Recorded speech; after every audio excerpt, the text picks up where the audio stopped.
सन 1947 में आखिर कैसा था भारत? कैसी थी भारत की अर्थव्यवस्था? कैसा था भारत का लिटरेसी रेट? भारत को आजाद हुए 73 साल बीत चुके हैं और अब तो भारत बिल्कुल बदल चुका है। लेकिन क्या आप जानते हैं कि 73 साल पहले यानी सन 1947 में हमारा देश भारत कैसा था? आज के समय में हम इस बात की कल्पना भी नहीं कर सकते कि उस समय भारत कैसा था। लेकिन आज के इस वीडियो में मैं आपको बताऊंगा कि आजादी से पहले हमारा देश किन परिस्थितियों में था, जिन्हें जानना हर भारतीय के लिए जरूरी है। आज की वीडियो आपके लिए बहुत अलग दिलचस्प होने वाली है, इसलिए वीडियो के आखिर तक बने रहिए। तो चलिए शुरू करते हैं ये वीडियो। भारत का लिटरेसी रेट। आजादी से पहले भारत का लिटरेसी रेट केवल 12% था, यानी पूरे देश के केवल 12% लोग ही पढ़ या लिख सकते थे। तब पूरे भारत में कुल मिलाकर 5000 हाई स्कूल थे, 600 कॉलेज और केवल 25 यूनिवर्सिटीज थी। 1947 का मुंबई यानी कि बॉम्बे। 1947 में हमारी माया नगरी मुंबई बॉम्बे कैसी थी? उस समय मुंबई में विक्टोरिया नाम की टुक टुक की सवारी का काफी चलन था, जिसके लिए 1 मील आने जाने के लिए 1 आना देना होता था। 1947 में मुंबई की कुल आबादी 16 लाख थी और मुंबई का इलाका केवल अंधेरी तक ही सीमित था।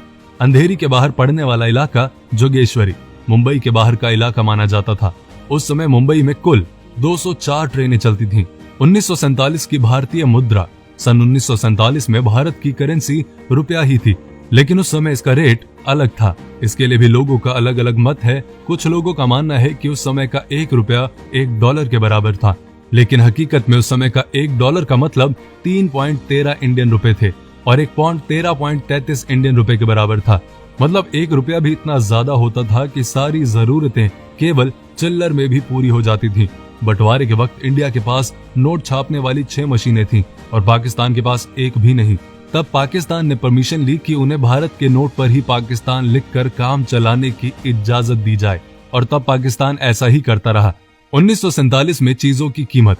1947 में सोने की कीमत 103 रुपए प्रति तोला थी। आपकी जानकारी के लिए बता दूं कि सोने की ये कीमत विश्व युद्ध के बाद बढ़ा दी गई थी।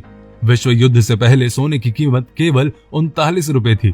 इसी कारण सोने की बढ़ी हुई कीमत लोगों को काफी महंगी लग रही थी। आपको जानकर ताज्जुब होगा कि उस समय लोगों की साल की कमाई 265 रुपए थी। लोग बढ़िया क्वालिटी के 1 किलो चावल 26 पैसे में खरीद लेते थे, गेहूं 24 पैसे, चीनी का रेट 57 पैसे प्रति किलोग्राम था, पानी पूरी और आलू चाट केवल 1 आने में मिल जाते थे, केरोसिन तेल 23 पैसे प्रति लीटर था और 3 रुपए में 55 किलो सीमेंट मिल जाता था।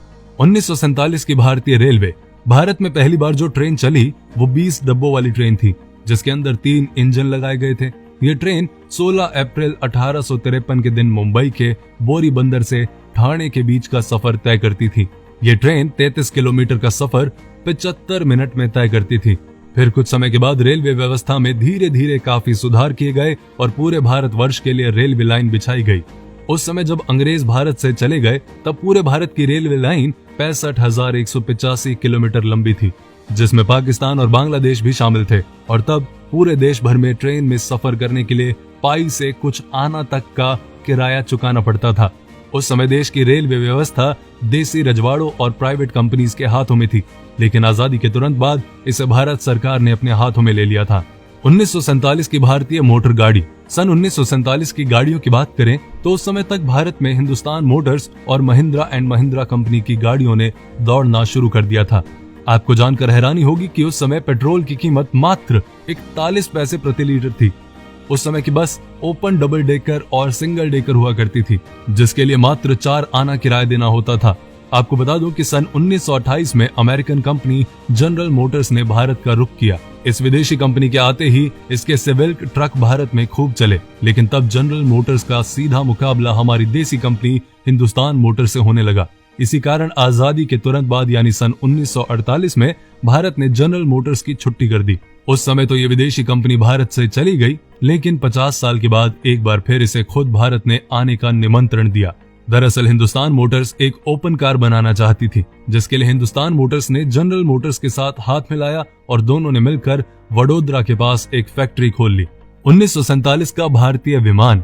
आपको जानकर हैरानी होगी कि 1947 में भारत की विमान व्यवस्था काफी कुशल और प्रगतिशील थी। उस समय भारत में कुल 15 एयरपोर्ट थे, जिसमें सबसे खास सेवाएं Bharat Airways, Himalaya Airways, Indian National Airways, Kalinga Airways, Deccan Airways, Air Service of India, Jupiter Airways, Mistri Airways, Ambika Airways जैसी काफी कुशल कंपनीज थी। दरअसल उस समय भारत में इतनी ज्यादा एयरलाइंस होने का कारण ये था कि सेकेंड वर्ल्ड वॉर के बाद अमेरिका ने अपने काफी अधिक संख्या में विमान बेच दिए थे। तब भारत के कुछ अमीर लोगों ने विमान खरीद कर यहाँ एयरलाइंस का बिजनेस स्टार्ट कर लिया। लेकिन तब इनका आपस में कंपटीशन इतना ज्यादा बढ़ गया था कि सभी एयरलाइंस घाटे में जाने लगी। तब भारत सरकार ने 8 एयरलाइंस का राष्ट्रीयकरण करके इनका एयर इंडिया नाम रख दिया। तो ये थी 1947 की कहानी जो मैंने थी आपको सुनानी। ये वीडियो आपको कैसी लगी कमेंट करके जरूर बताएं। लाइक करें, पेज को फॉलो करें, अपना और अपनों का ध्यान रखें। लेकिन हाँ, आपकी भी कोई ऐसी स्टोरी है 1947 की जो आपके